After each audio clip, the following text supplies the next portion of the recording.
আর এই মুহূর্তে যে গুরুত্বপূর্ণ খবরের দিকে নজর রাখবো যে আজ এসআইআর এর খসড়ার ভোটার তালিকা প্রকাশ করা হয়েছে এবং সেই ভোটার তালিকাতে আপনার নাম রয়েছেন কিনা সেই নাম কিন্তু দেখা যাবে অনলাইন এবং অফলাইনে। কিভাবে দেখবেন এসআইআর এর এই ভোটার তালিকা? এক ক্লিকেই খুঁজে নিতে পারবেন আপনার নাম।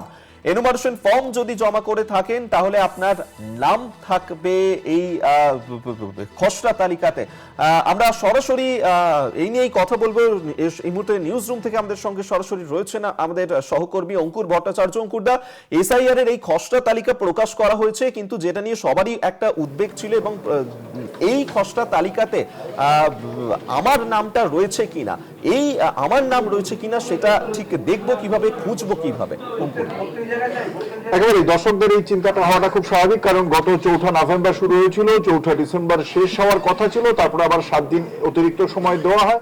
সময় বর্ধিত হওয়ার পর 11তেই আমরা জানতে পেরেছিলাম যে প্রায় 58 লক্ষ নাম বাদ যাচ্ছে। তারপরে আজকে খসড়া তালিকা প্রকাশ। এখানে যাদের নাম থাকবে না তারা আবার তাদের নির্দিষ্ট নথিপত্র নিয়ে তারা আবার নির্বাচন কমিশনের দ্বারস্থ হতে পারেন। কিন্তু এই তালিকায় যে তালিকাটা বেরোলো, আজকে 2টি তালিকা বেরিয়েছে। প্রথম তালিকা যেটা বেরিয়েছে যে কাদের নাম বাদ গিয়েছে, এবং দ্বিতীয় তালিকাটা বেরিয়েছে আমি আমার নামটা খুঁজে বার করব কি করে। কমিশনের পক্ষ থেকে 2টি লিঙ্কে জানানো হয়েছে যেখান থেকে আমরা এটা জানতে পারবো। আমরা প্রথমে দর্শকদের দেখাবো যে আমি আমার নামটা কিভাবে খুঁজে বার করব। একজন দর্শক কিভাবে তার নামটা এই তালিকায় রয়েছে কিনা, তিনি এসআইআর এর পর ভোটার হিসেবে গ্রাহ্য হয়েছেন কিনা, স্বীকৃত হয়েছেন কিনা, সেটা তিনি কিভাবে খুঁজে বার করবেন। প্রথমেই চলে আসুন গুগলে।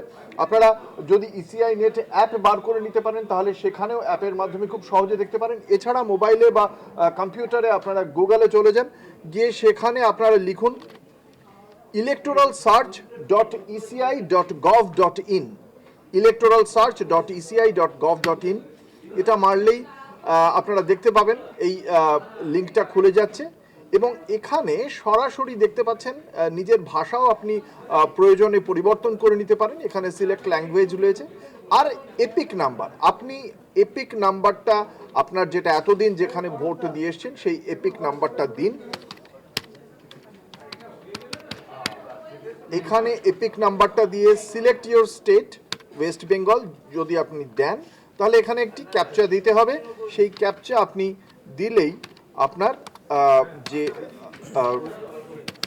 আপনি আদৌ ভোটার হিসেবে স্বীকৃত হয়েছেন কিনা, দেখুন এখানে আমার নাম দেখাচ্ছে এবং ভোটার সমস্ত ডিটেলস এখানে দেখিয়ে দিচ্ছে। অর্থাৎ ঠিক এভাবেই আপনিও দেখে নিতে পারবেন যে আপনি এই ভোট এসআইআর প্রক্রিয়ার পর আপনি ভোটার হিসেবে নির্বাচন কমিশন দ্বারা স্বীকৃত ভোটার কিনা, এবং যদি এখানে এটা না পাওয়া যায় তাহলে মানে আপনি ভোটার নন।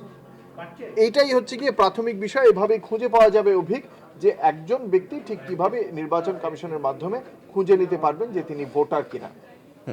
বেশ, এটা তো নয় অঙ্কুরদা, পরিষ্কার হলো যে এই খসড়া তালিকায় যে আমার নামটা রয়েছে কিনা, যেটা সাধারণ দর্শকদের মতো আমারও প্রশ্ন ছিল যে সেটা কিভাবে আমি খুঁজে বের করব আমার নামটা। কিন্তু আরো একটা তালিকা যেটা প্রকাশ করা হয়েছে যে যাদের নাম বাদ রয়েছে, এবং সেক্ষেত্রে 2002 এর ভোটার তালিকাতে এমন অনেক নাম আমরা দেখেছিলাম যারা মারা গিয়েছেন কিন্তু তাদের নাম সেখানে থেকে গিয়েছিল। আমার পরিবারের কোনো মৃত সদস্য, তাদের নাম কি এই যে নতুন খসড়া তালিকা প্রকাশ করা হয়েছে